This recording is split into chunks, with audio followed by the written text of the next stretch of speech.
Very, very important একটা বিষয়। অধিকাংশ মেয়েরা ডিভোর্সের পরে এবং ছেলেরাও ডিভোর্সের পরে বুঝতে পারে যে আসলে আমি ভুল করেছি। অধিকাংশ। সেক্ষেত্রে আমার ভাই এবং বোনদেরকে আমি বলব, বিয়ের পরে খুব তাড়াহুড়া না করে একে অপরকে একটু বোঝার চেষ্টা করেন, সময় নেন। অনেক সময় হাসব্যান্ড খারাপ থাকে কিন্তু পরবর্তীতে ভালো হয়ে যায়। অনেক মা এবং বোনেরা বিয়ের পরে তাড়াহুড়া করেন, এই বুঝে আমার জীবনটা শেষ হয়ে গেল, এই হয়ে গেল, সেই হয়ে গেল, না। আবার অনেক ভাইরাও এই কাজ করেন যে কি মেয়ে বিয়ে করেছি, না জানে কি হচ্ছে। সময় নেন। সেটা ১ বছর হোক, ২ বছর হোক, একটু বুঝার চেষ্টা করেন। অনেক সময় আমরা চাপিয়ে দেওয়ার চিন্তা করি। আপনার ধরেন লাউ খাইতে পছন্দ হয়, আপনার বউয়ের লাউ ভালো লাগে না। এখন আপনার পছন্দের লাউটাকেই রান্না করতে হবে, এরকম অনেকে আছে। না। সেক্ষেত্রে আপনি আপনার স্ত্রীর চিন্তা চেতনাটাকেও প্রায়োরিটি দেবেন। এটা হচ্ছে আপনার মৌলিক দায়িত্বের মধ্যে পড়ে এবং আপনার ঈমানের দাবিও সেটা। মুসলমান কে? যে সবসময় নিজের উপরে অন্যকে প্রাধান্য দেয়। তা আপনি নিজের উপরে অন্যকে প্রাধান্য দেওয়া তো দূরের কথা, আপনি আপনার মতামতটাকে আরেকজনের উপর চাপিয়ে দিচ্ছেন। আপনার বউ শুটকি খেতে পছন্দ করে, আপনার গন্ধ ভালো লাগে না। এখন আপনি এজন্য আপনার বউকে শুটকি খাইতে দিবেন না। না, তার কোনটা ভালো লাগে, কোনটা খারাপ লাগে এটা আপনাকে বুঝতে হবে এবং সে অনুপাতে আপনাকেও তার চিন্তা চেতনা এবং বিষয়টাকে প্রায়োরিটি দিতে হবে। ৩ নাম্বার আরেকটি বিষয়, অনেক সময় শ্বশুর-শাশুড়িকে ছেলেরাও এবং মেয়েরাও মানে মেয়ের বাপ-মাকেও সম্মান ইজ্জত দেয় না, আবার নিজের বাবা-মাকেও বউ সম্মান ইজ্জত দেয় না। শ্বশুর-শাশুড়ির মেন্টালিটি বোঝার জন্য যদি যৌথ ফ্যামিলিতে আপনারা থাকেন একটু সময় লাগে। সেই সময়টা শ্বশুর-শাশুড়িকে দেওয়া উচিত। যেহেতু তারা মুরব্বি, আগের যুগের মানুষ, তারা অনেক সময় বোঝে না। আপনি তো বিশ্ববিদ্যালয়ে পড়েছেন। আপনি তো ন্যূনতম 8 পর্যন্ত হলেও পড়েছেন। এসএসসি, দাখিল অথবা আলিম দিয়েছেন অথবা ইন্টারমিডিয়েট পাস করেছেন। তো আপনার তো বোঝার কথা।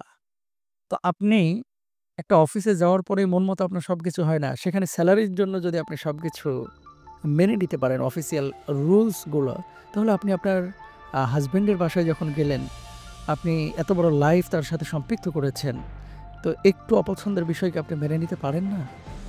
সেক্ষেত্রে শ্বশুর-শাশুড়িরও উচিত তাকে সাপোর্ট করা এবং বৌমারও উচিত সেটা বোঝার চেষ্টা করা। স্বামীরও উচিত শ্বশুরবাড়ির পরিস্থিতি বোঝা। অনেক স্বামীরা আছে যে দেখা যাচ্ছে শ্বশুরবাড়িতে যাওয়ার সময় ১০,০০০ টাকার জিনিস কিনে নিয়ে যায়। কিন্তু শ্বশুরবাড়ির লোকজন যখন হাসব্যান্ডের বাড়িতে আসতেছে, ১০০ টাকার মিষ্টিও তার হাতে উঠতেছে না। তো কালচারাল এবং এলাকাভিত্তিক কিছু জিনিস তো থাকে। এই জিনিসগুলো আমাদের একটু খেয়াল করা উচিত। তাহলে সুন্দর হবে পরিবারগুলো। আরেকটা বিষয়, বাচ্চা নেওয়ার ক্ষেত্রে বাচ্চা যখন আল্লাহ তাআলা দিবেন তখন নেবেন। নেওয়ার পরে একে অপরের দায়িত্বগুলো কী? এগুলো একজন স্কলারের কাছ থেকে বুঝে নেওয়ার চেষ্টা করবেন যে আমার দায়িত্বটা কী? দেখেন ইউরোপে সংসার ভেঙে যাচ্ছে, ইউকেতে সংসার ভেঙে যাচ্ছে, বাংলাদেশে ভয়াবহ আকারে সংসার ভাঙছে। একমাত্র কারণ হচ্ছে পারস্পরিক বোঝাপড়া না থাকা এবং একে অপরের দায়িত্ব সম্পর্কে আমরা জানি না। এই জন্য পারিবারিক কাউন্সেলিং এবং বিয়ের আগে একজন স্কলারের সাথে কথা বলে বিয়ে শাদীর ব্যাপারে সিদ্ধান্ত নেওয়া এটা বড় জরুরি কাজ, যে আপনার দায়িত্বটা কী, শরীয়ত আপনাকে কী দিয়েছে দায়িত্ব। এই জিনিসগুলো যদি আমাদের ভিতরে না থাকে, পারিবারিক জীবনে কখনো আমরা সুখী হতে পারবো না। এবং ম্যাক্সিমাম মেয়েরা, ছেলেরা তালাকের পরে একটা ভুল বুঝে যে এই কাজটা আমি না করলেও পারতাম, মাথা গরম ছিল তো এজন্য হয়ে গেছে, এটা না করলেও পারতাম। কিন্তু সেই সময় স্থায়ী তালাক হয়ে গেলে আর ফেরার সুযোগ থাকে না। এজন্য আপনাদেরকে বলবো, খুব হুড়োহুড়ি করবেন না। সংসারটা যদি বিচ্ছিন্ন বা বিচ্ছেদের পর্যায়ে যায়ও, তাহলে প্রতি মাসে একটা করে তালাক দিয়ে ৩ তালাক দেন। একসাথে ৩ তালাক না দিয়ে। হ্যাঁ? তাকে বোঝার চেষ্টা করেন। অনেক সময় রাগের মাথায় ১ তালাক দিয়েছেন, দেখবেন ২ দিন পরে মেজাজ ঠান্ডা হয়ে গেছে। কিন্তু মেয়েরা জানে যে তালাকের পরে এই দুনিয়াটা তাদের জন্য কত কঠিন হয়ে যায়। কেন জানেন? যখন অন্য কোথাও বিয়ে করতে যায় তাকে বলে তালাকপ্রাপ্তা। বেল পায় না, দাম পায় না। বাবার বাড়িতে যখন থাকে মানুষজন বলে যে পরিবারের বোঝা। যখন ফ্রেন্ড সার্কেলে যায় তখন আগে আপনাকে ট্রিট করতো অবিবাহিত হিসাবে, কুমারী হিসাবে, এখন কিন্তু কেউ আপনাকে করে না। তার মানে কি? আপনার ভ্যালুটা কিন্তু অনেক কমে যায় সামাজিকভাবে, ইসলামে না। ইসলামে আপনার ভ্যালু ঠিক থাকে। আপনি আগেও যেমন ছিলেন, এখনও তেমনই সম্মানিত। আমি সমাজের কথা বলছি। ভাইয়েরা আগে হেল্প করতো, এখন যথাযথভাবে হেল্পও করতে চায় না।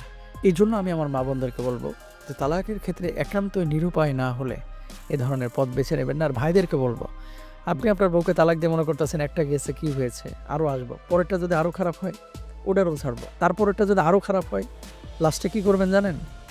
হ্যাঁ, খালি আনন্দ পানি গিলবেন আর খালি ঘুরে বেড়াবেন, এই অবস্থা হবে। এই জন্য পারিবারিক জীবনটা ভেরি সেন্সিটিভ, আমাদের খেয়াল করতে হবে। আল্লাহ বুঝদান করুন।